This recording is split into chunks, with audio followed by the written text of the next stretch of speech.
A true warrior heart, don't pump no fear. If you study, this is a corner for the warriors. The ones who read through the lines and see through the lies and realize that these are the times. Calling the warriors, those loaded with knowledge and acknowledge that the existence of the state is a problem. This is for the warriors, truth seekers and truth speakers. Bullshit proof, I'll send a salute through your speakers. Calling the warriors, the ones who stand in their divinity, loaded up and ready to die. This is a corner for the warriors. Hello, folks. Welcome to another fantastic One Great Work Warriors episode. I got today with you. I'm Chris. This is Derek, Brandon, Jerry, Jim, and the wonderful Crip Rick. And we are the One Great Work Warriors. I'm going to hand it right over to my man Jerry today, and he's going to introduce this month's topic. Thank you, Chris, for that introduction. Now, the reason why I chose this topic is because Rick had brought up the topic of music when we were going over the shitcoms, and it sort of got lost in the wind. So I brought it back up to revive it because I've been listening to music a lot lately. It's been helping me in my day-to-day activities.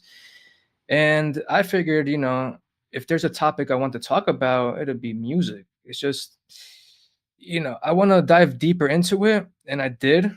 So, so did, the One Great Work Warriors. So I'll pass it to Derek to see what he has to share. Yeah, Jerry, cheers. And yeah, definitely appreciate this topic on so many angles, even like the negative ones, which includes all the whack MCs out there and the bullshit programmed music and the hypnotic that makes you want to vomit type of music that's out there in the lamestream media. And there's reasons for that, and you can delve deep into the recordings of a certain I think his name is John Todd, something like that, where he was a record executive or worked in that production level, and there's just many demonic elements involved with the mainstream music scene, and you could take that to Hollywood and all this other motherfucker, all this shit. And that's such a bastardization of this sacred art form. It's, for me, music is so magical, so universal, so profound and powerful.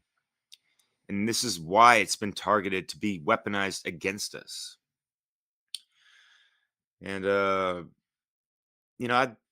love how folks like J.R.R. Tolkien just had so many elements of music in his writings. Ladies and gentlemen, if you have not read the books and just focused on the movies, you're missing out on a fuck ton of things that are really more profound and important. He literally invented languages, the Elvish languages and all these things that you hear briefly in the movies and this and that, and you kind of just whatever, right? But go into the poetry and this and that, and it just harkens back to the good old ancient times of where things were just, I guess, maybe more simpler, whatever, but music was involved, or just any kind of poetry or spoken word to certain situations and events that were worth remembering. Music was made to remind people what to remember as well, and you carry those things off through the folklore and mythos and all these things. And it's just there's that masculine feminine essence within the music as well. You have the melodic side and the structural lyrical side as well, even though they can kind of go in tandem, right? And it's just, yeah, you can mediate in a really just balance yourself better when you listen to the right music, and especially when it comes to the right lyrics involved in music. That's kind of like my bread and butter, because yeah, Oh, did I mention that I have my channel Awakening Mind, where I've been mixing conscious hip hop and other genres for since 2012, whatever. 130 mixes and all that jazz. And then evolving from that, we have nattylaw.com, where I wrote some articles about some artists and other albums that, touch on, quite significantly the principles of natural law. And what we have going on right now, going into this year, later on around September, we have a Sound Path to Freedom music festival that was inspired by the music that was showcased in the Freedom Under Natural Law conference. And it did inspire uh, people to, to care about, acting upon these things. And so here we are. And I'm just glad to be somewhat a part of it, participating. I'm not a super magical musician and whatever the fuck, but I just have a profound reverence and respect for music, and trying to just give my personal contributions to it, and yeah, just showcase a lot of the artists and songs that I've been heavily influenced, since I was a young little adolescent boy. But yeah. Rick, what's good, man? How's the drumming sessions going? The drumming is awesome. And so I'm so passionate about it. I'm so blessed that I picked up sticks a year ago. I really am, and I'm very aware of that. I wish I would have started drumming 20, 30 years ago. I really do. But better late than never, and that's the way I look at it, and it has changed my life. I love this topic.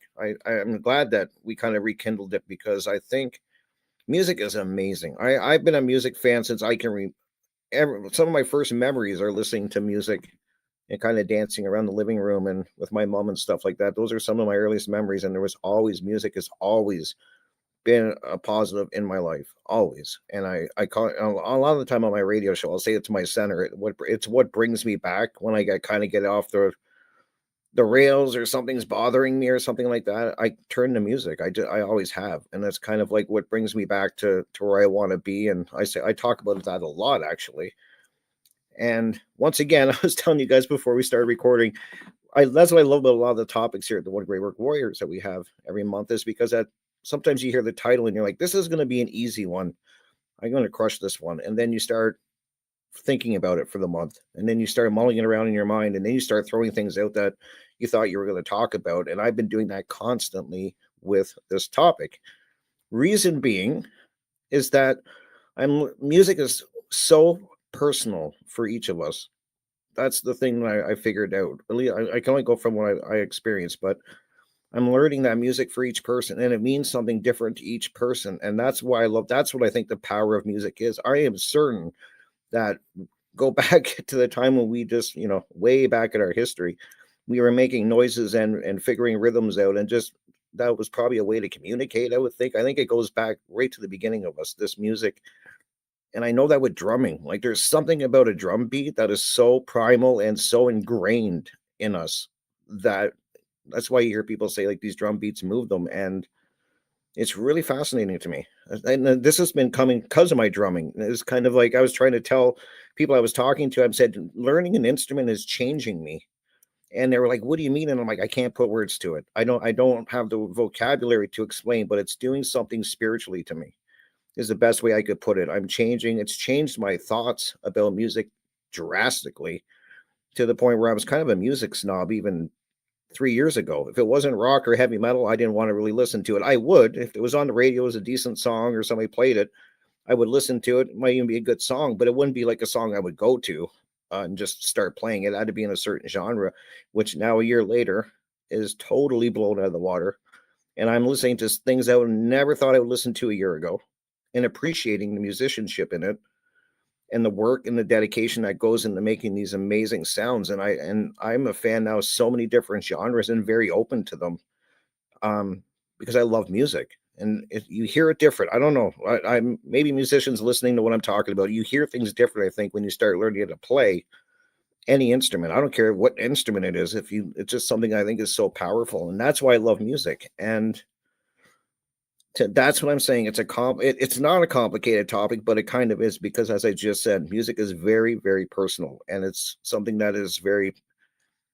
I just think of all the different type of music out there, and we use it for different reasons. That's another thing too. Like it should be to inspire, I would hope, but I just think I can't think of too many things that can elicit a reaction as certain songs that have. We all have these songs that as soon as you hear them, teleport you back to a certain time, a certain event, a feeling.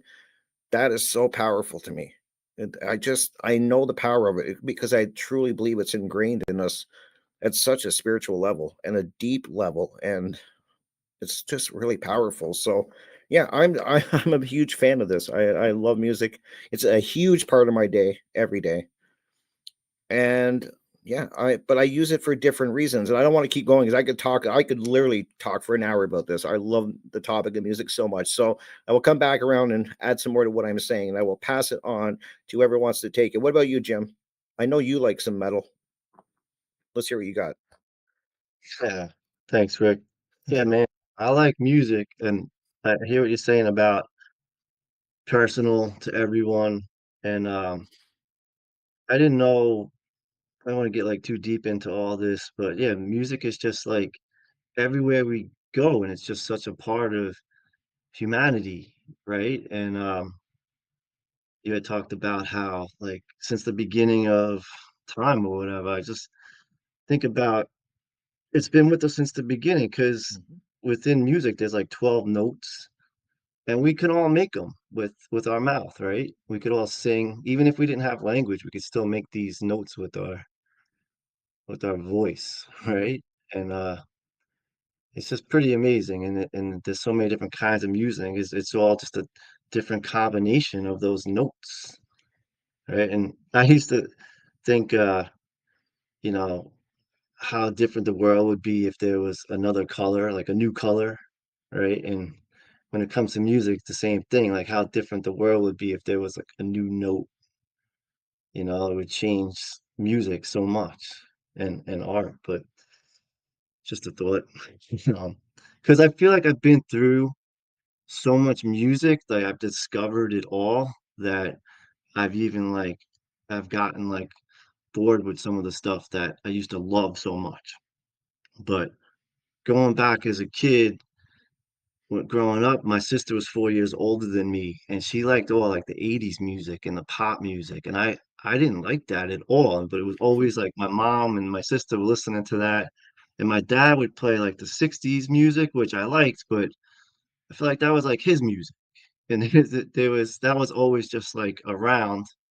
I liked most of that, but I just thought, oh, that's like that. And I was like, the 80s music, I was like, this is music. I hate music, you know? And it wasn't until like I got into my teenage years is when I discovered my music. Cause then I just like I wasn't even like allowed to listen to like Led Zeppelin was like scary, right? Like and it wasn't I didn't have like access to those. My parents are pretty strict about like we didn't have cable TV, I didn't have MTV, and like I didn't just like put on the radio and like listen to Led Zeppelin or my there was no access to these albums or the kids who listened to like the metal bands, they were like scary to me. They were older, right? So, but then I the first album that I ever got was Led Zeppelin 3, and that changed my life. Like the Immigrant Song was the first song, and that was and I just went down this whole like rabbit hole of music from there. Um, and then all so much more music. But I know like one thing that I did was with Led Zeppelin was I would look at the song titles and who wrote it. And like from their first album, there was like these other guys who wrote the songs, and Willie Dixon was one of the guys. And I was like, who's Willie Dixon? And this is like more like pre-internet stuff. And I don't even remember how I like figured I worked at a record store when I was 18, 19, Sam Goody. So then that's how I was like, I discovered like more about blues music. And Willie Dixon was the guy. So I didn't know that the Led Zeppelin songs were blues music because they played it like heavy metal. Like that Led Zeppelin album was like considered one of the first heavy metal, like the birth of heavy metal, right?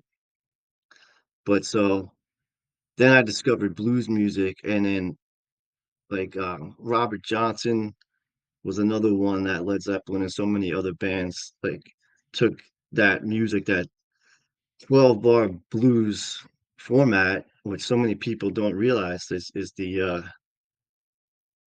foundation of rock and roll. That 12 bars is just a cycle that repeats, and it's built off that, and it came from the blues. And so I was very interested in learning about all that. So yeah, it was a big part of my life, and all these like guitar bands. Like I got into the guitar, and I got a guitar, and me and my friends we would jam. Like we all always sucked, but we had so much fun just trying to make music, you know. So that was a big part of my life, and still is. Like I got guitar laying around, and I'll just pick it up and mess around with it. Um, but yeah, that's kind of like, and like live music is a big one. So many people, I get it bothers me like that anyone who likes just pop music or listens to just like the regular radio stations. I guess they're just more like sheeple, and and they don't have like their own music. They don't think about it. It's just like I go to like a lot of pools, and like the customers play just like pop music all the time, and I'm just like thinking, I don't know, I don't know where I'm going with that, but just pop music is where you're getting into like more of that like mind control and that, and there's just so much I can go with this. I love music. There's I've explored it all. I personally couldn't get into rap, wasn't my thing. Um, Grateful Dead have always been in the background of my life, and they're like improvisational, like live music, jazz bands, because they never play the song the same way twice, and not many bands do that, and that's an incredible thing. And so, in the Allman Brothers band, when I was 19, that I went to go see them in concert, and they're my favorite band of all time just because of that first concert. It wasn't the first concert I went to, but the first time I saw them, and they'd come to New York City in March for like 3 weeks and play the Beacon Theater. And so I would go to as many shows as I could. But that first show, after that, my ears were ringing for the next 2 days. And it was like the most powerful musical experience that I ever had. I was 19, and I was down on the floor, and my friend's brother was buying us beers. But it was just a great experience. And so anyway, another band, they played the songs more the same time and speed, but would the solos would be more improvisational, and the Grateful Dead was just all over the place with that. Jerry Garcia to me is one of the most always like go to like Jerry Garcia band even more than the Grateful Dead. Creedence Clearwater Revival, I love that band. I have every album by them, and I know every song that they ever did. The Band, which is a band in Canada where Rick's from. I love that band. Anyway, this is just I'm just revealing a lot of the music that's been part of my life. So, but I guess I'll pass it to I'll go next, Jim. Yeah, thanks, Jim, for sharing. It is like Rick said, personal, right? Music. And I thought it was cool that you said in a couple different ways that you had these life-changing experiences, because, like our topic isn't just music, it's music power. And, I was thinking about something Rick said too, that music is spiritual. And, like the One Great Work Warriors, the reason we get together is we're centrally focused on natural law and freedom, right? And I asked myself, how does that have to do with music and the power of music? Well, it has everything to do with it in a world where people are largely mind controlled. Like you pointed out, there's, the top 10 hits that are always out that tends to be brainwashing commercialized music. And there's a lot of money in industry in keeping people at a certain wavelength and vibration. And if you can imagine doing tests on rats or mice or something, well, what would it be like if you put a loudspeaker in there and, put certain vibrations? Is that going to affect them? Yes. Look at war times over and over through history. You get guys out there playing trumpets on the battlefield or hitting drums because it helps the spirit and the emotion of the people fighting to have a song to, song affects us in a deep way is what I'm getting at. And generally that's because music tends to open doors of either thoughts about freedom, right? Or love, right? Which both those things are very much related to natural law. Like we have a lot of emotions around the experiences we're having as a human, both as individuals and then as a group. We're all tied in together like the tree of life. And so if we're all having negative experiences, we want to share that with each other. And singing or making music is a more powerful way of communication, almost like I've explained about symbols. Symbols speak more than just words. On my last episode with Douglas Martin, we were talking about that. Like a symbol has 1,000 words, a sigil has 1,000 symbols. Music has, symbols for days, right? And talk about who mentioned, I think Derek mentioned that male female aspect of music is one of those times when we find the strange balance, because the music and the sound puts us in a more right brain imaginative state, right? But then we can direct it with words. So it can be very dangerous to just listen to potentially hypnotic things. It's all based, it goes back to the heart, right? Like our heart beats boom, boom, boom. That's the basic deep beat. All through history, people in groups form tribes, dance around a fire, beat drums, and every shaman in history has used drum beats to get into a certain meditative state. And so there's something very spiritual, something very much has to do with freedom and the feeling of freedom inside or outside, or the lack of it, that makes us want to express ourselves emotionally in this way. And it does have the power to change people's life.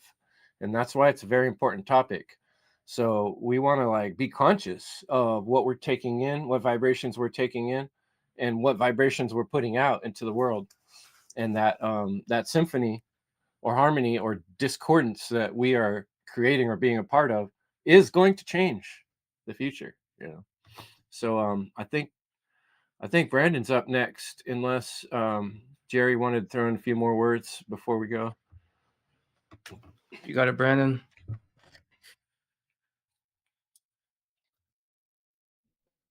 Man, y'all kind of covered a lot. I don't think anyone can come out here and say they haven't been influenced by music, no matter, what the genre is. And I've always been fascinated by it. I have a different perspective now. When I hear, music, because I've always been a individual who would go and look up the lyrics. Like I was always interested in the lyrics. But as always, let's define what music is. A succession of organized sounds or the combination of sounds in harmony. Keyword harmony. This is going to be a theme here is harmony. An art form of organized pitch, rhythm, and sound. So that's what we are talking about, with the creation, the her relationship to things, because that's what music does, is it connects, it brings you together. So when I hear music, I'm thinking of, of good times, of, like the good memories, the good experiences, the opening up, the coming together, like the calming down, how they're relaxing, because, it's the opening up, the connection that it is bringing toward you, you resonating with that vibration, so we're dealing with harmony, a harmonious pattern that we recognize, it's a cooperation. It's almost like an order. It's an understanding. It's an accord, you know, that's what I want people to get when I'm saying an accord. What is an accord? It's harmony. It is harmony. It means to be in harmony. And in mythology, there was these female goddesses, Concordia. Could that be associated with the word, accord? Well, who was Concordia? Who was Harmonia in the Roman and Greek traditions? The goddess of harmony, the goddess of agreement. And on another note, one of my favorite movies was a kung fu flick with David Carradine, cheesy movie, but it's called The Circle of Iron. And in this movie, the main character is called Cord, and he's on a quest for the book of wisdom, the quest for the book of knowledge. And he wants to harmonize with his book. He wants to harmonize with his knowledge. And little does he know that the book is within, because he finds the book and he opens it up and it's just a mirror. And then he learns that all the secrets of the world are within. But see, he is the chord. So, we play a chord in music. So what does that mean? Is 3 or more notes played together harmoniously. A chord is also a string on a musical instrument. We have terms like, you struck a chord, with me. So what does that mean? It means you resonated with something on a deeply emotional level with either something, someone, some experience, some modality. It struck a chord, with you. So what is a chord in and of itself? A chord is a string or rope-like material twisted together or woven together or unified or in a harmonious pattern together, making it stronger. So we use chords daily. We use chords to do what? Connect things, to attach things, to tie things together. So there obviously it's some kind of arts type with this line, this string like, material, because we use chords to connect our technology. Man has always used chords when it has come to the transferring of information, the transferring of knowledge.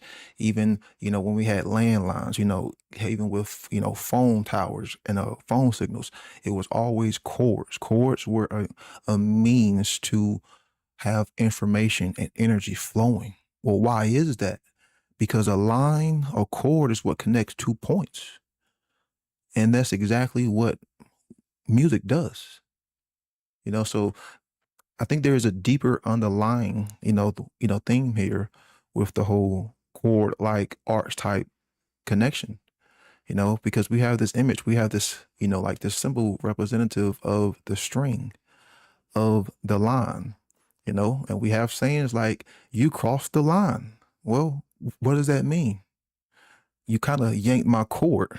And when you yank my cord, when you yank a cord, what does it do? It produces what? Vibration. Discord. Yes, it produces energy. Yes. So all of this is like getting into like deeper, like metaphysical. I kind of feel like I've been like I kind of feel like I had like Nate Cap in the back of my mind, you know, and like all of his symbology and like all of his stuff. And then like Conrad's video, like kind of like in the back of my mind, kind of like weaving all this stuff together.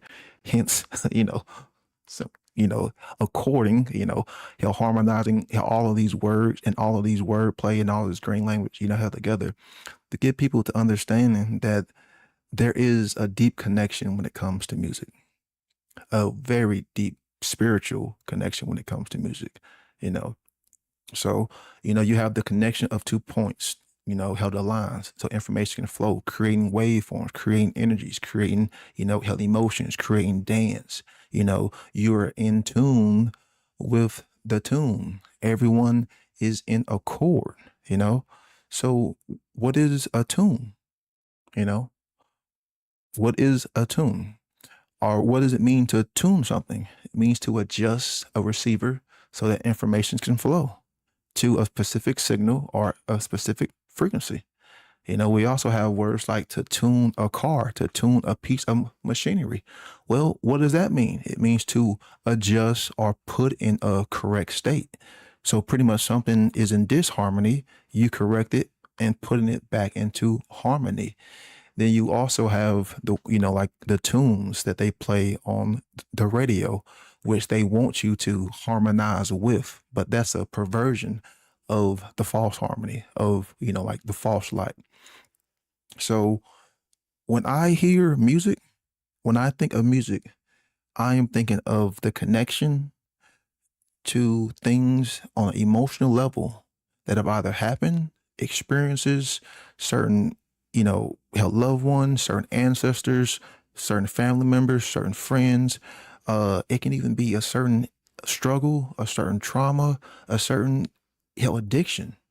Music can be so reflective in so many different ways. Like Rick said, it's going to influence you and penetrate your soul on a deep level, and it's going to be unique towards you. A certain experience that may be similar to others, but unique in your own way, because it is what harmonizes you to reality in the now. And that's why it's such an emotional, deep connection, because it literally resonates with the spirit. And I think that's why a lot of music now has kind of lost its touch, because, man has, become so disharmonized and, been in such, discord with the spiritual side, with nature, with truth, with, true creativity, because this art form was supposed to be about truly expression, and then you can take that expression and then connect your expression to that and can have a similar yet different, unique expression. But sadly, we seem to be losing that, because unfortunately, it seems that that cord has been cut, that disunity, that harmony isn't there anymore. And sadly, I think we all see it. But yeah, figured I'd throw in some green language. Figured Derek would kind of like it. I like it when you said on another note. Yeah, that fit perfect. Yeah, Jerry, what's good, brother?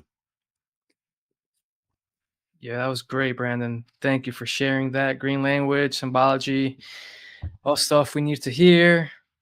And I know Chris just had the symbology episode with Douglas Martin, which was fantastic. But just to get back into this topic of music, I think I have to share, as you said, Rick, that this topic, as with all the other topics that we've covered, it seems simple at first, and then you realize, oh, yeah, there's more to it. I completely agree.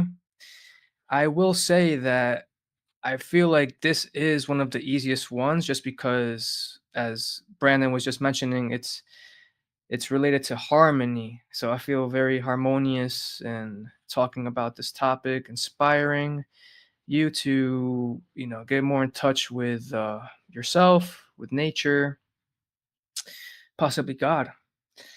So here, inspired by Chris Jansen in our meetings, I'll touch on what are the dangers of this music, right?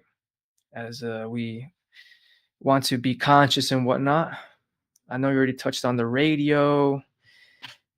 Diesel Automatic has a song called On the Radio. Check that out.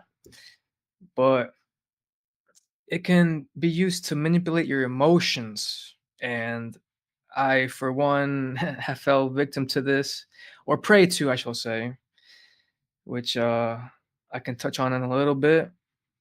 Or I can just say it now. Screw it. I remember when I moved from Mexico to upstate New York for high school, that I used to listen to a lot of metal. That was my jam. And I used to have a band, right? And we used to play. It was a lot of fun. And as I went to upstate New York, my older brother told me that the people listen to rap. So I remember when I first, when I was first hearing it, the get I couldn't really flow to it. I seemed out of harmony, but I thought, he's right. And so I put myself in a box per se, and I kind of left the metal world. And well, the more I listened to this rap, because thinking this is the right music, the more you could say I was, I guess, mind controlled. And the more I, started okaying violent behaviors, this and that. So I'll just leave it at that for now. But music can be used to trigger emotions in ways that bypass critical thinking, making people more susceptible to propaganda, consumerism, or ideological control. I do want to just mention that perhaps this is why, I mean, maybe at the supermarkets they have, I mean, I know you touched on this in the meeting, Jim, but at the supermarkets, how they have the music playing, it's all the radio stuff, oh yeah, buy more, whatever, kind of to make you buy more, I suppose. Let's see. Jingles, repetitive lyrics, or emotionally charged songs can reinforce unconscious beliefs or behaviors. I don't know. I just remember, something's bringing me back to, I don't know if it's Kendrick Lamar or someone, but how someone who's about to rob someone is just playing like violent music, right? So let's see. Music, the dangers, they can promote negative values. Much mainstream music glorifies violence, hypersexuality. So, man, you know, this was kind of calling women bitches, let's just say that. The materialism, which I love that Diesel Automatic touches on. He says, bro, go within. Nihilism and ego gratification, which can tie into the satanic music, which I think is no good, right? And yeah, these messages can normalize harmful worldviews, which we want to have, our worldview in line with reality. And yeah, especially among impressionable listeners. And this can be a distraction from the inner work. So constant background music can prevent people from sitting in silence. Yeah, I mean, this can be maybe you're you're using it as escapism, and it can be a distraction, is what I'm saying. That if I'm supposed to be, focused, doing the great work, it can kind of make you like take you out of focus. And maybe, I've come across like some videos saying, oh, music, is addictive or can be addictive. That's another topic, but I figured I'd throw it out there just as a maybe go check it out, because I wonder sometimes if, I'm addicted to music, but hey, I don't know. Because it does release dopamine, right? When you listen to music, your brain fires dopamine. But I mean, of course, music is neutral, so treat it with respect. And yeah, I suppose it can be used, as a distraction from confronting difficult emotions. I want to just touch on this real quick because music can have the down effect of like if you listen to, as I mentioned, the violent music, like you're gonna be all riled up. But let's say maybe, typical example of the person breaking up with their girlfriend or whatever, and they listen to sad songs. Like the sad songs can really reinforce that sad feeling. So if you are just stuck in that pattern of, oh yeah, listening to sad songs, I think that can have a downwards effect. So I would say, play something happy to kind of get you out of that sad feeling.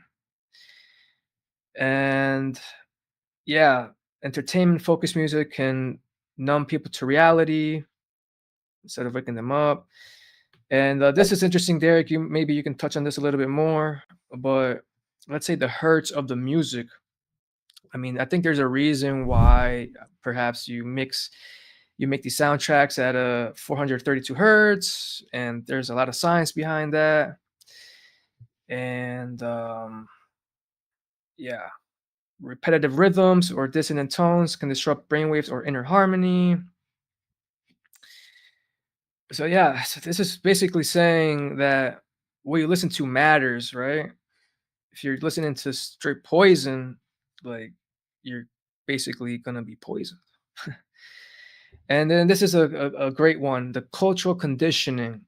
At least, I mean, the typical example of, oh, you have these people that listen to rap, and then you have these people that listen to metal, and these people that listen to pop. It's like these groups form, but I think it because we can relate to another with what type of music they listen to. But I don't know. I think maybe music is for everyone, right? It's not. I think we should dissolve the divide, right? Oh, and last thing before I pass it on, is of course the censorship that comes along with conscious musicians that they face. Maybe they put in a lot of hard work for their music to really not reach many people. So hopefully we can support them. And I'll pass it to you, Derek. Cheers, brother. Yeah, you brought up some great points that I could riff off of, and I'll get to the hurts because sometimes that shit actually does hurt on that subtle energetic level, right? The 440 to instead of 432. There's reasons for that. It's not just because of the Rockefellers, like they're not responsible for all these things. Like they had people that they controlled and all these things, and they might have even had higher uppers above them type of thing. But yeah, the discord of that harmony of that proper natural tone of the 432 and possibly anything that's even more pure than that has been disrupted. And the official standard of music being produced is at the 440 hertz and stuff, and just a little slight tweak of 8 hertz and flip the number sideways, and you have this negative fucking feedback loop being pumped on the boob tube and the radio stations all across the nations. And yes, MTV, remember that one bit from Michael Tsarion, when you repeat that word, MTV, empty TV, or whatever. It's like they have this empty mind, sometimes. And the music videos are not the same today as they were when I was growing up in the 80s, 90s. Today it's like just a bunch of like transhumanist bullshit and like just like gallivanting, glorifying gangsterism and all the fucking amplified, fame and all this shit, and also like soft porn. It's just it's drivel. It's a shame and all these things. And yeah, that's those were the things that were always in the back of my mind, making the music mixes that I have been for over a dozen years, because it's all killer, no fucking filler. And killer in regards to like killer consciousness or killer conscious content or lyrics and that kind of stuff, meaningful things. It's not just like you're filling in space because there's rhythms and octaves that people are gonna put lyrics over. It's anyway. So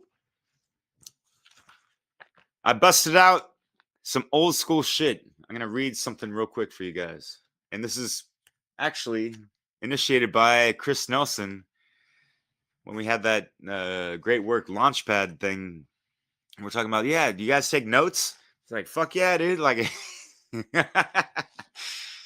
I got some writtens, and I totally forgot about certain things that I've, just written down in the past. And I was looking for them, trying to prepare for this meeting. It's like, I can't find this, one, little thing I wrote like years ago. Where is it at? It's like, oh shit, it's not on the computer, on the digital realm. It's, from the pad to the pen. Aren't you glad, my friend? Like, but I don't know about you, but as far as myself, I used to live my life according to hip hop quotes to a degree. Searching for a line that applied to my situation at the time. I remember skipping school on those blunted ballads in San Francisco, eager to see what mysteries, knowledge, and good times awaited me in those record stores. Because Amoeba Music record store, folks that are not on the West Coast might not be familiar with it, but yeah, it's like one of the best record stores I've ever been to in my life. Chris knows about that shit. You know what's up, man. There's only 3 of them: Berkeley, San Francisco, and Los Angeles. Anyway, so sometimes there were artists outside of these stores or inside selling music. Like I spoke with artists like on the streets, and the San Francisco Bay Area was just like fantastic for. There's like this golden era in the 90s. It's just so magical, right? Yeah, slanging tapes the old-fashioned way, out your fucking trunk. Like 93 to Infinity. what's up? Say it again. You were saying the 90s, and I thought of 93 till Infinity. Sorry, I had to mention that. Fuck yeah, man. Yeah. Souls of Mischief. And yeah, Word to Hieroglyphics. And they have the symbol of just like not even a smiley face, but just a line with 3 eyes. So folks can kind of realize and get keyed into these more spiritual aspects, even if they might not always be talking about them. And that's fine sometimes. It's like not every single hip hop artist needs to be like talking about like the spiritual principles every single fucking lyric at the same time, even though I more prefer that. Yet they also are trying to reach the lower common denominator and folks that are a lot more ignorant to what we're talking about and all these things. And music is one of those vehicles that can drive individuals towards these more higher spiritual principles. I mean, hip hop, what is the acronym of that? Healing our people. Sorry. Holistic infinite power, healing our people. I might have anyways, yeah. So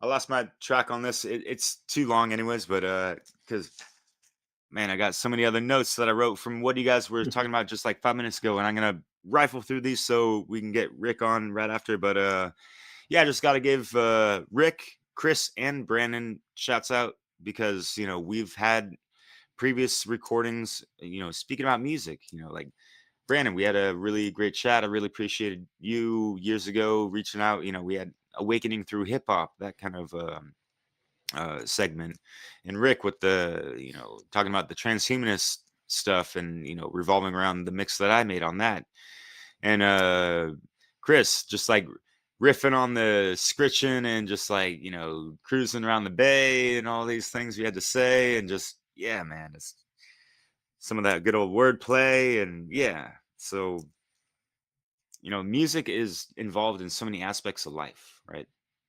And I think most human beings out there have a reverence for it to whatever degree, even if it might be on this more lamestream level, right?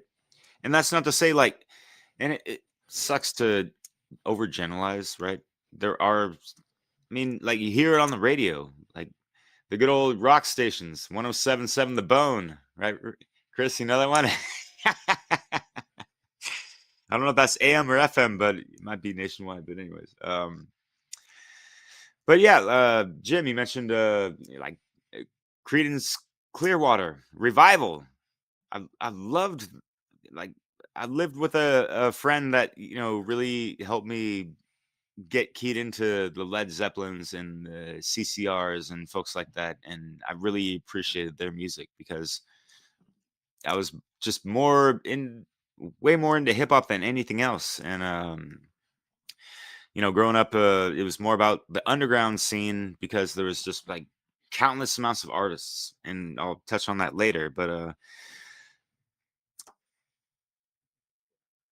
music is a form of language in and of itself, and it depends on the instruments being played that conveys whatever, and you could just feel into that. And that's what I love about that magical aspect of it. Like, especially, I took a jazz class, just a jazz history class, if you will, in junior college, actually, Santa Rosa Junior College, Chris. uh, and it just blew my appreciation for jazz out of the waters. Yeah. And just my dad, who played the saxophone, that was one of the reasons why I took it as well. I played the trumpet in middle school and nothing after that, but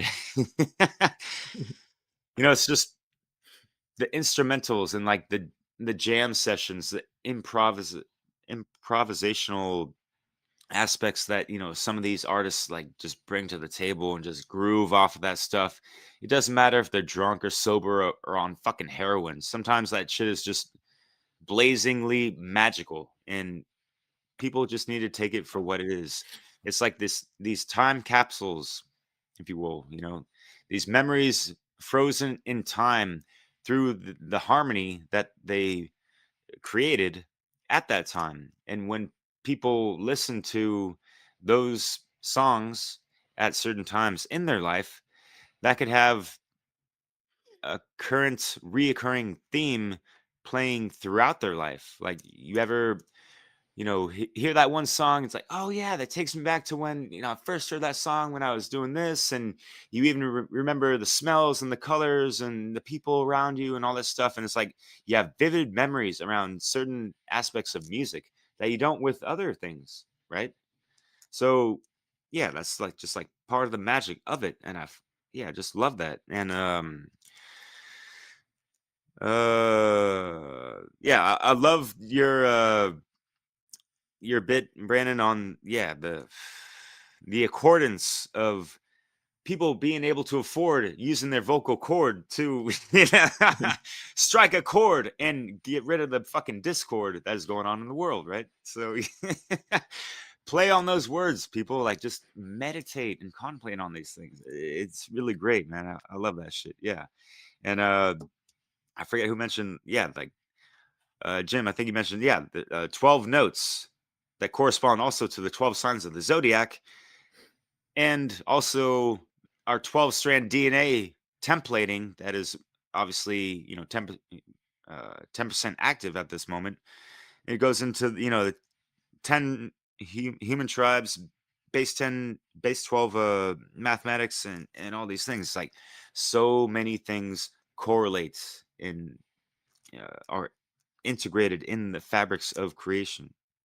And just the human expression, like just bringing these out in so many different ways and genres, it's a beautiful thing, especially when it's done right, not in that whack MC realm type of thing. So anyways, and we see the change of the formats of music and how people are playing music and appreciating music with the vinyl, the 45s, 33s, the fucking CDs, MP3s, and now to the streaming. And so it just seems like a lot of people want a lot of fucking freebies, and I'm always scratching my head and like just like almost in tears thinking about all these wonderful artists. Like, how could they make a living off of these times, these days? There are clever ones that are striving and doing more than surviving. But anyways, That's something I've wondered about, Derek. The money aspect of music is something I think that sours modern music, and especially the commercialized music that's out there. It's just, it does throw a negative spin on, these lists that repeat and that get in people's head, and I think that is one of the negative connotations of music is that, if we're just listening to something repeating, that is the essence of hypnotism, is repetition when you're in the Mhm. imaginative state.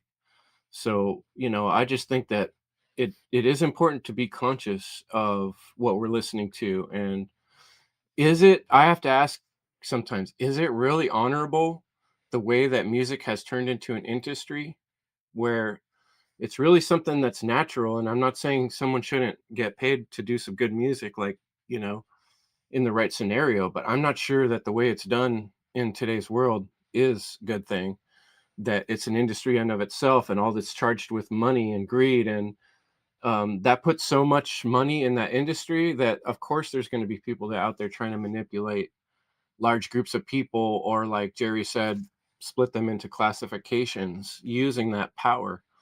So I think it's important that we find a way to keep it personal, and that is by being conscious of, you can create your own playlist. I'm sorry I just jumped in, Derek, but I want to make sure we get time for everybody. Yeah, And you're all good, brother. Yeah.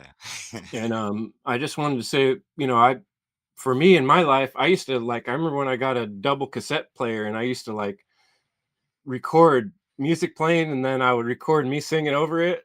Like I wanted to be part of it, and so then over the years I developed my own style of making up my own songs, which I called scritch music. And maybe I'll play one, on one of these podcasts. I probably have in the past, but I just think finding a way to put your own creativity or consciousness, whether it's choosing the songs you listen to or actually analyzing lyrics and purposefully, noticing what they're saying, is huge. And so the reason I chose three bands I wanted to share with people, the Rudians is a band I discovered, a reggae band, and I really love their music. It touches my heart, and a lot of their words are really awesome too. And then the song that I play on the End Evil podcast is made by this band that they've broken up, but they did a couple albums called Beltane's Fire. And I've heard MC Lynx, the singer, speak. He was part of the Occupy Oakland movement and stuff, and was trying to be an anarchist. He was an anarchist. One of their albums was called Anarchitecture. And so I've always played that theme song, the Glasgow Reel, because they didn't copyright that music. So I don't have to pay someone to play it, but that guy also admitted that people didn't pay for his albums when he gave them the option. He made whole albums and people never paid. So he eventually had to find a way, like you said, to get creative about the music. So those are the things I just mostly want to interject, that, find a way to put your own creative spin. And then the last thing, somebody mentioned Conrad Rogues's presentation from Funnel. And that really hit me, that he talked about nature soundtrack. And I started thinking a lot when I go outdoors and when I go camping. I have a little radio I bring that has my playlist. I love it. It keeps me in a certain state of mind I like to be in. But I also like to turn it off and listen to nature soundtrack, the birds and the crickets and the water, or whatever's going on out there. And I think that has a healing modality to our systems. It's original. It's granola. It's part of what we are, nature soundtrack. And when we keep unplugged from that too long, and too many walls and distractions, and we don't get those healing sounds of nature, our cells need it. They yearn for it. Everything is vibration. Think about the Hermetic principles. Vibration is reality. So, understanding sound and how it affects us, I think, is huge. But who hasn't talked yet? Let's make sure everybody gets some more time in. I'll go love what you said, Chris. Just because you brought up the soundtrack and nature, and I was just talking about that on radio this week, that it was so quiet in the winter when I go outside. Like it's just, it's the quietness of winter. And then now when I go outside in any time of the evening, it's just this orchestra of nature. I love it. Like you hear the frogs and the crickets and all the nighttime things going on, and it's this symphony of music. It's amazing, and I've always noticed it, but now I appreciate it. Once again, it's just something changed to me where I'm starting to appreciate things differently. And I'm just glad you kind of brought that up, and that you brought up cassettes, because I still have my cassette player, dual cassette, like you said. I still have an actual component stereo with high quality speakers. I still collect vinyl, and I tell people if you want to listen to music the way it's meant to be listened to, you need to do it with vinyl. You need to do it through a quality stereo and speakers. I've changed people's whole music journey by listening. They've listened to my albums on vinyl in my tattoo studio, and they hear the way it sounds through a stereo, like a high quality stereo quality speakers on vinyl, and their jaw drops. So I'm not even exaggerating. Like they never heard music like that. They usually hear it through their phone. There's some shitty speaker that they have, not hearing how it should sound. And then so I've changed people to start collecting vinyl and get component stereos. So that's the way it's meant to be listened to. So I just wanted to build on that. I love the nature aspect, though. I'm glad you kind of brought that up, because I would have forgot about that. But you guys all bring up great stuff, and this is a conversation I literally could have all night. And so I'm listening to everything that you guys are saying, and it's powerful stuff. And I hope people are taking a lot away, like thinking about it and taking stuff away, because music is powerful and music is frequency. And we're talking about a lot of the positive, but there's also, when you have frequency and vibration, we all know that can definitely be tampered with, and that can be tampered with for both good or bad. And the proof for me is when I love listening to people's testimonies and about music, and you will hear people give their testimonies and speak about how a certain band or a certain song like saved their life. Like it literally, this band, for whatever reason, they connected with it. They connected with their music, whatever the music is, and I hear story after story that it saved them from addiction. It put them on a positive path. Like, so there's so much positive from music. And then, then you hear the other side. Of course, there's always the yin and the yang. There's the side where you hear people get manipulated by music and they end up taking their life. They end up, going down a darker path. And that's just kind of showing you the contrast. And those stories that I hear people talk about, and cautionary tales even, are very powerful to me, because it just shows once again, the power of music. And then when I think about music, I think, can music be hijacked? Well, yes, absolutely. And for how long?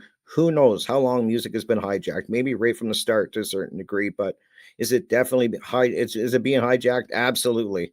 And I don't think anybody would really argue with that. And it's definitely being used as a weapon against people, and for a lot of negative reasons. And I see that with a lot of the occult symbolism. They're just so blatant with it now. Like, just go look at any of these like halftime shows, and a lot of these big pop culture, I guess, pop bands are just blatant with it now. So there's a lot of symbology that they're just throwing out in people's faces. And for me, what music should be is, I think it's really important to say, is that it should be inspirational. For me, it is. It inspires me in so many different ways. It should definitely inspire creativity, I would think, and elicit an emotion. I think music is great for that. It just elicits these different emotions. Derek kind of touched on that. Jerry did. When you hear the sad song or a happy song, it will literally, like, you feel that so emotionally. And I think sometimes, listening to sad songs and that is a good thing. I think, that gets you through some hard times sometimes. You got to know when to use it, but I think feeling those emotions is a good thing in the long run. It's better than kind of bearing them down. And music is a great way to kind of experience it. And then after you feel like crap listening to a sad song, it's got you all emotional, then you put a positive song on and go through another whole wave of emotion, I guess. But it's so powerful to me.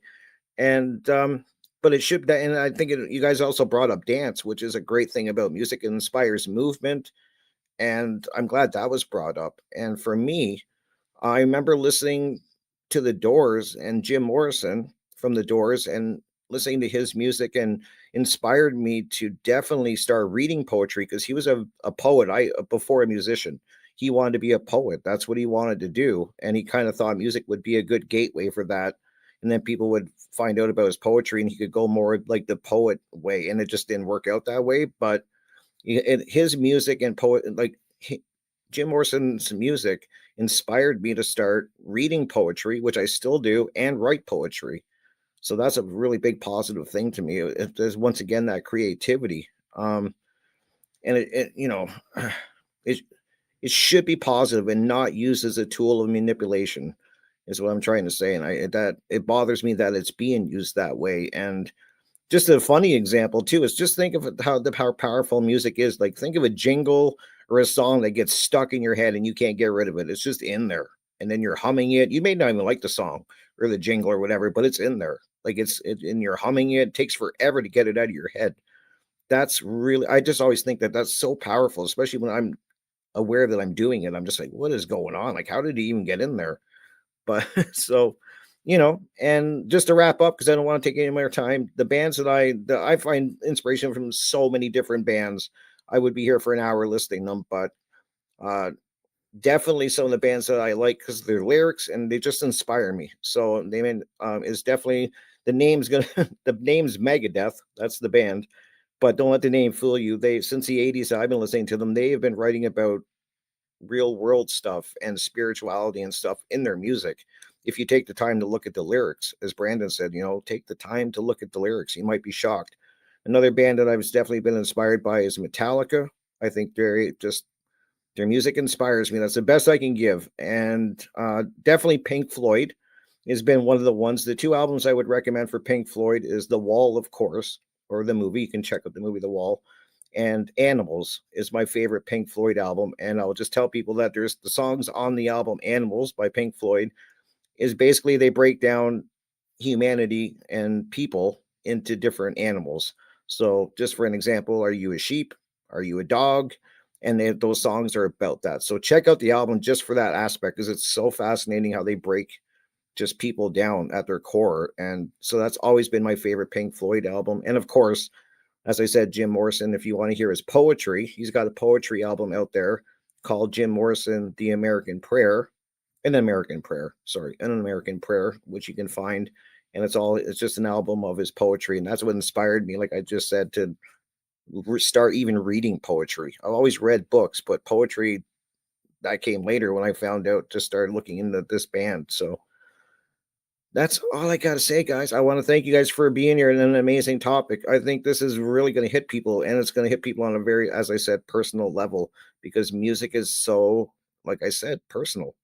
And it's a tricky thing. And some people, bands you might think are negative and they have they elicit negativity in you, but to somebody else, just remember that could be a band or a song that saves their life for whatever reason. They just resonate with it. And don't be scared to try different music. I will end with that because, as I said in the last little round, I was a music snob for the longest time. And Derek brought up jazz, and I'm trying to play jazz on the drums. Definitely, I'm a rock drummer. Jazz is not easy. I have so much respect now, and I listen to jazz a lot because I like the drumming, and it's tough. It is. There's just so many incredible musicians out there. But jazz, ooh, it's not easy, at least for me. Drumming jazz at this moment is so different than rock drumming, and I love it. And yeah, what will I wrap up with? Pick up an instrument. You're never too old. If you've even played an instrument in the past and you put it down, it's in the closet, the garage, gathering dust. If you've had any thoughts to pick it up, do it because it might change your life. Drumming did for me in a very positive way. So don't be afraid to pick up an instrument. I don't care if it's a flute, a trumpet, a ukulele. I don't care what it is. Pick it up. If you've even thought about playing an instrument, go pick one up and give it a go.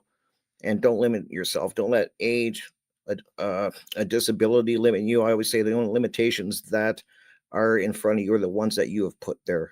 So that's what I'm going to end with, guys, on that long little Sure. rant. And I'll pass it on. Yeah, I'll go here. I had this memory, talking about, Chris, you were talking about the music industry and all that, and how, music more these days, like, could be taken for granted because it's like so much more accessible. Um, and Derek mentioned that Amoeba Music, like how to go, you go there and it's just like this incredible like palace of music and discovery. But now in today's age, like you can go on YouTube and pretty much get any album or the Spotify and Pandora and all that stuff. There's so much access at your fingertips to this music. And I had this memory when I was like about 20 or 21 years old. And I took the train to the city to get this one album by Bob Dylan. It was called Bob Dylan and the Hawks Play Fucking Loud. And like I It's couldn't get amazing. it anywhere like around here. And I knew if I went to Greenwich Village, I could find it in one of those shops. Or maybe I was there once before and I saw it and I had to go back and get it. I just have that memory, like that's what it took to go get it. And the Hawks, Bob Dylan, the Hawks was the band that I mentioned, that band before. I was really into them. So, I was drinking beers on the train and all that. And then I went to work at UPS. That's the memory I have of my youth. And then another thing that Brandon brought up, and I had to look it up too, because I knew that like some of the first instruments, the strings were made out of like the guts of animals. Mm-hmm. And if right. you look it up, the etymology, chord is Greek. It means gut. Good. Yeah. The go Yeah. KHORD. Yeah, it means That's maybe you cool. were gonna speak about that. But so I mean, what's so amazing about one string is that all those 12 notes can be played on one string, and even different octaves on the same string. And that's by us humans making instruments, putting a string on an instrument, and how incredible instruments are. To think of Mm-hmm. a piano, a grand piano, and what it takes to make that instrument. Like, it's incredible. And then, like, no one really spoke about classical music, but if you think about classical music and what it takes to, like, all that composition with, those composers, Beethoven and Mozart, but then to make it with all like 50 different musicians and 50 different instruments and put that all together, how incredible that is to like and it's all based on those 12 notes, right? And making those instruments from like with the strings that like, and then you got the wind instruments as well, like, and they're made out of metal. And what does it take to have created those instruments is just, really an accomplishment of humanity's, like the lengths that people have gone to create music is from just making some noise on an animal gut, right, to getting all the way to making a piano is Yeah. Or an animal unbelievable. for drums, like how they used to make the old drums. Yeah, It's incredible. yeah, that's how they were making them. And then, like, modern day, we're down to like the guitar. It's like one of the main instruments with the six strings and electricity. And there's so much you could do with that. But it's like when you compare that to classical music, it's just like the intelligence that goes behind it is just, it's so much more complex and amazing when you think about it. Um, and then as far as like the top three kind of things, like we said, we would kind of say the things that inspired us. The band Black Sabbath. My friend had the album Master of Reality, and I was probably about 16 or 17. And that album is just like, to me, I didn't really realize it, but I was like going back to it, was like I have to put that like in a very like inspirational uh album for me. And when my kids were little, I used to play the song Children of the Grave. That's a And that great sounds song. bad, right? There's so many of their titles Yeah. of their songs that like It's not sound even the bad, name of but their if you band. really look at the lyrics, Yep. if you read the lyrics and like check out the lyrics, like you guys were talking about, read the lyrics of Ozzy Osbourne, who's the lead singer of the original Black Sabbath. He gets into like God and love. Yeah, he's talking about Satan too, but he's on the side of love, speaking out against the evil. But that song "Children of the Grave" is such a like, it like boom boom boom, boom, it just go, the kids would just start running around the house like going nuts, and it was just a great memory. And I was like always drinking back in those days, but I would just blast it, and that was one of the songs my kids loved, "Children of the Grave." And then like all like the other songs, "After Forever" and "Into the Void," and there's just this little like violin intro into Children of the Grave. Rick, I Mm-hmm. know you know it. Or Embryo. Mm-hmm. It's just like this little like medieval kind of theme going on with that album, and song, little instrumental called Orchid that goes into Lord of this World, right? Like Lord of this World, like is about evil oppressor, right? Like, and it's just that's a good album, like related to a lot of things we talk about. And then there's a few years ago the song by John Lennon, Mind Games. Oh yeah. Just I never was like really into John Lennon or the Beatles so much until like maybe the last 10 years. And that song, for some reason, I discovered like I listened to the lyrics again. And I always thought it was about like, oh, like the girls playing like mind games with you. Or I asked other people, they think that as well. It's like, but if you read it, and I wish I had them in front of me, I should, but I encourage anyone to look at those lyrics, and that's what we're trying to do.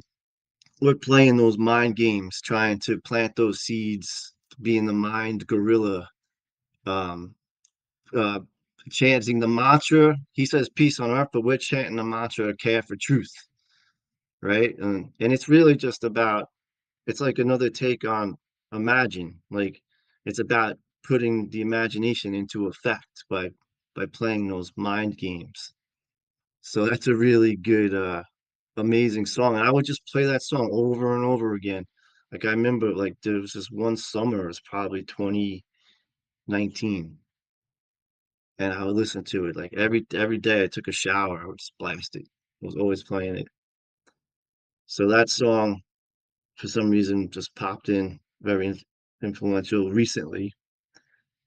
And then the Allman Brothers again, I'll just mention them, Live at Fillmore East, Oh yeah. one of my favorite albums. That's So it would have amazing to be album. with me on the Desert Islands album, kind of Mhm. thing. Like the one of the most incredible blues albums, and they were like that version of the band, the original band, Dwayne Allman and Barry Oakley and those guys. Like that's my story with music.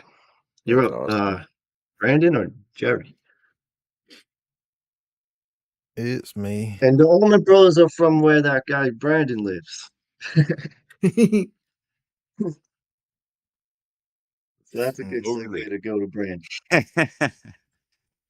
Well, since we're about to wrap this up, hell, I'll keep it short and sweet. Rick mentioned that, how the music gets stuck in our head. It's usually which part of the song. It's the chorus. Mhm. Yep. It's the chorus that's, that gets stuck, connected in our heads, like a chord. Like they call it a hook, right? Yep. Good Yep. point. Yeah. It latches on. So we're talking about the pulling of strings, rather it be literally or metaphorically. Because that's what's is happening is the strings are being pulled inwardly, and we're pulling those strings outwardly. But there is a connection as far as a darker, insidious influence that some of y'all have talked about, especially when it comes to the connection of the minds of the youth. And today's music, I've seen, how it's penetrated and perverted a lot of these, children's minds.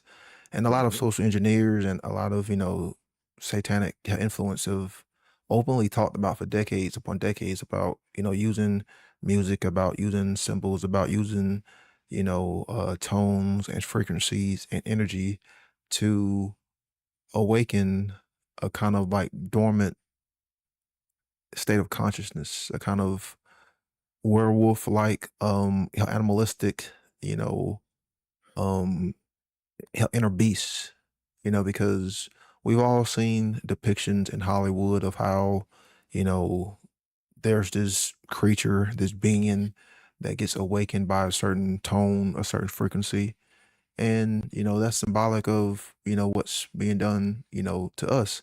Like there's a reason why I kept, talking about the pulling of strings, not just talking about music, but we all have an inner chord. We all have an inner harmony. We all have an inner string, an inner connection.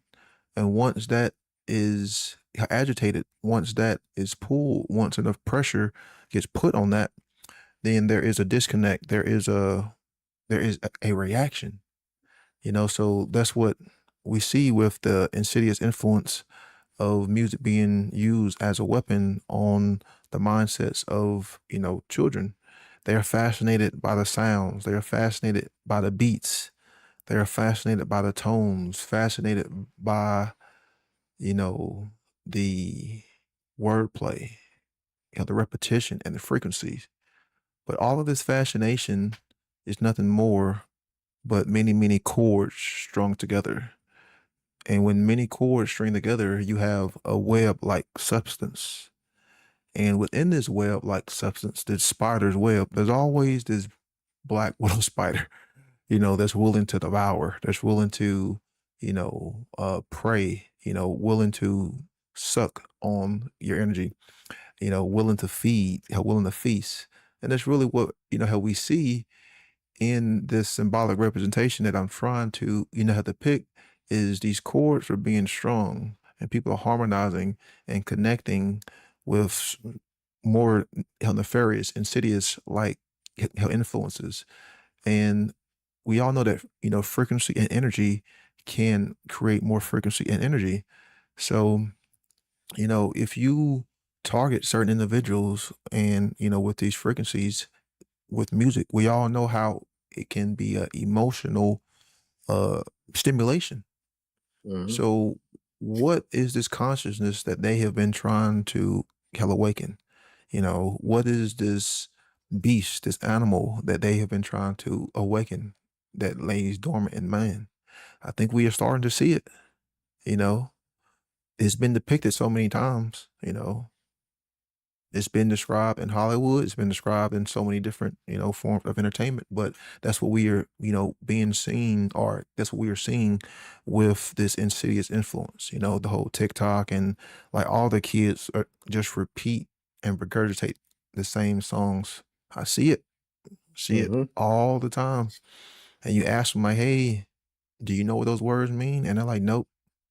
But they can do the dances, how they can do the songs, how they can do all the TikTok stuff, but that's really about all, how the kids know.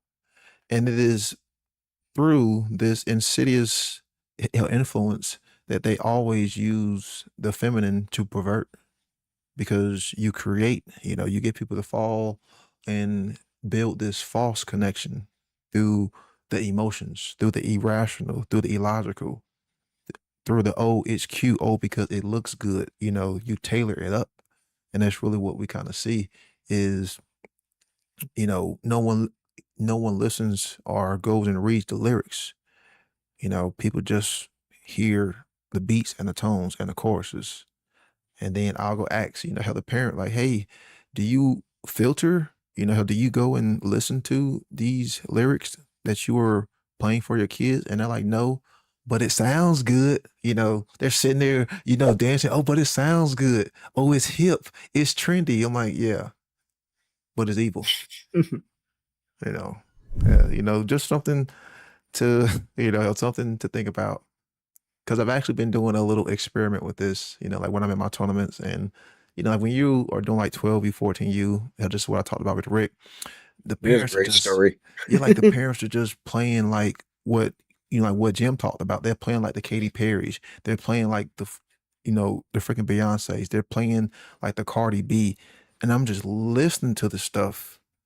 And I'm just like, man, I don't have kids, but there's no way I will let my daughter listen to this stuff. I mean, like, oh my gosh. And the moms are just sitting there, they're either dancing oblivious or they're looking at their phone just oblivious because they think it's cute, because everyone's doing it, because it's trendy, because they want to blend in, and because they want to conform.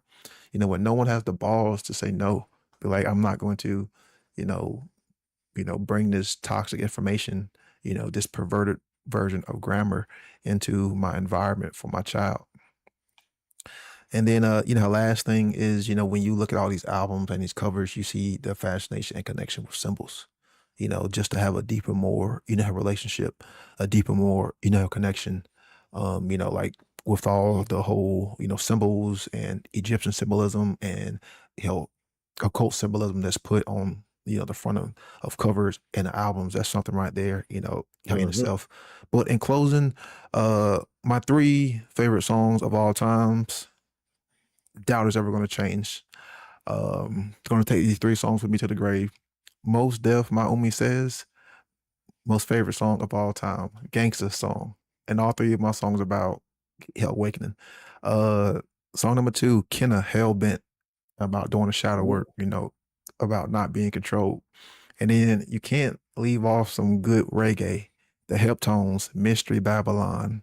Oh yeah. Yep, when you brought the Hmm. alcohol into the minds of the kids and you pervert the youth. So I'll close with that.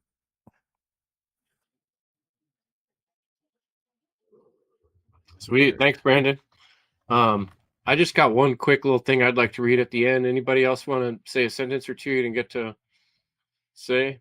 Can I just add one quick thing, Chris? Mm-hmm. I just want to let people. I just want to give some advice because this is advice I wish somebody would have given me. Even if there's certain, I always be open to going back and listening to music that you may not have even liked just a few years ago, because this is what's happening to me. Is there are certain bands I would never listen to.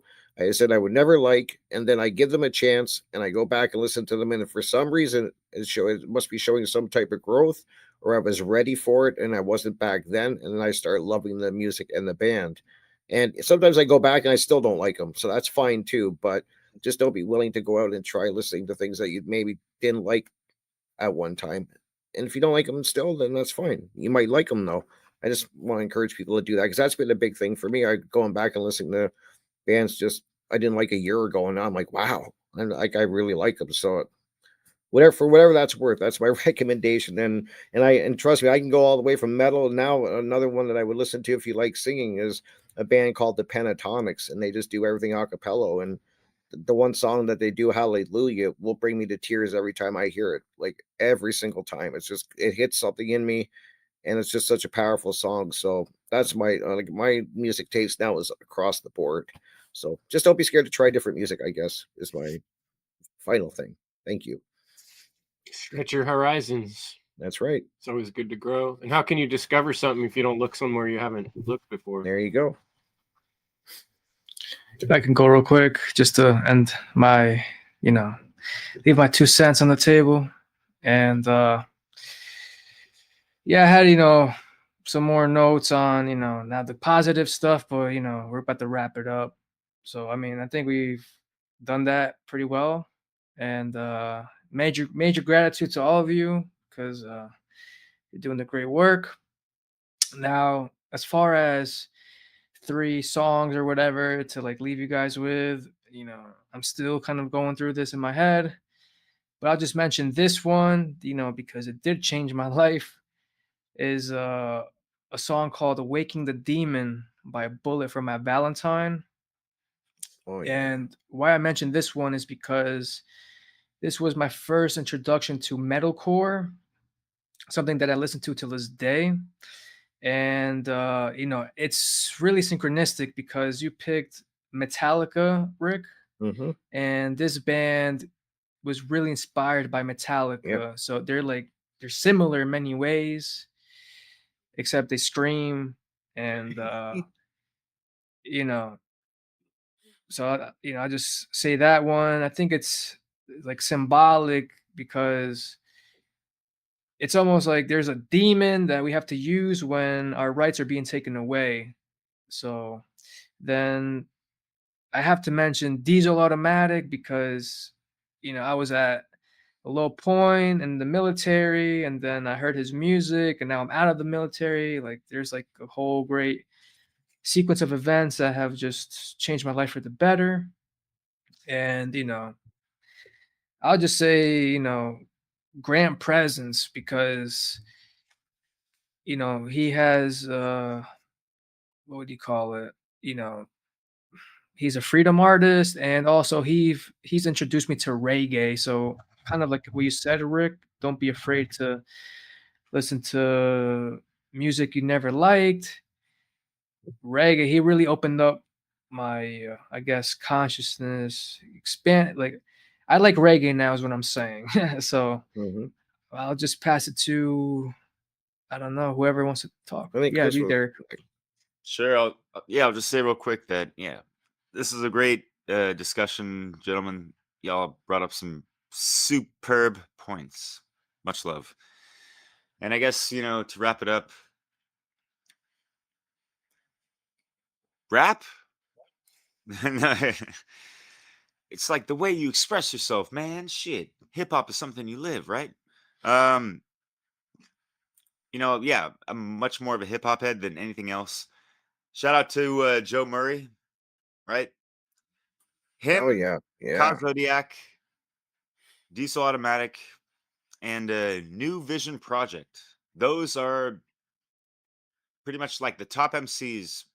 I'll include BMAC Mastermind and maybe Killer Priest.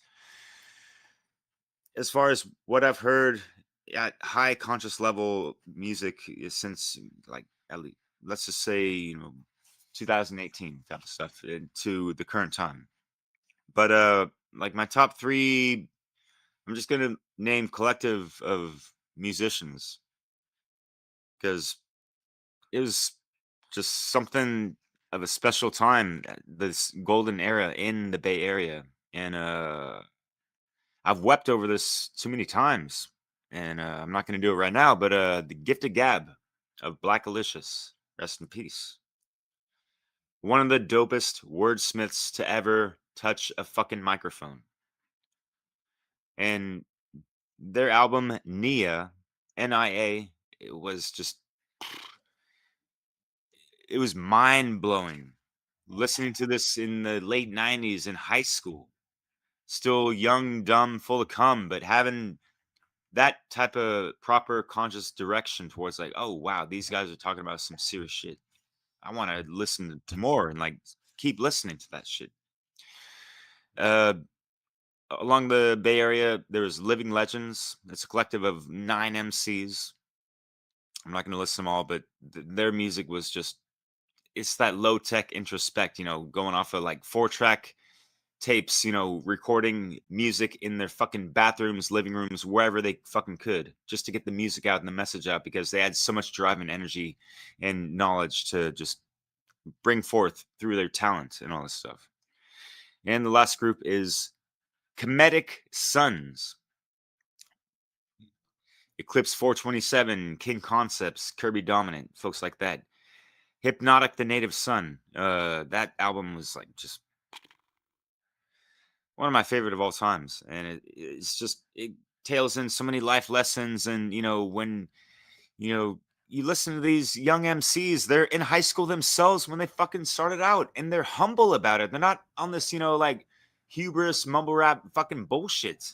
They're taking the humble path and expressing themselves and being vulnerable and letting the public know that like they fucked up, they've gone through some shit, and they went through some of these shadow working aspects and stuff like that, and they came out as a better person and leveled the fuck up, and that inspired me to do the same. And that's what we're trying to do with this segment, right, guys? So yeah. Sweet. Um, I mentioned Beltane's Fire because their anarchist music, and I think the whole band said they were anarchist nature. So, and I mentioned the Rudians, which I really like their music. I don't know if they're anarchist necessarily, but they have some pretty cool lyrics that really I like when their lyrics are in my head because they're positive.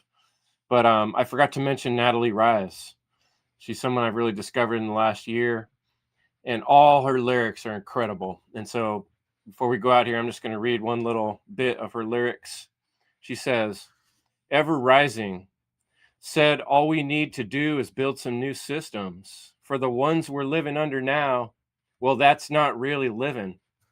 You overstand, we're singing because we love this world we live in. Never underestimate the powers of the people in it.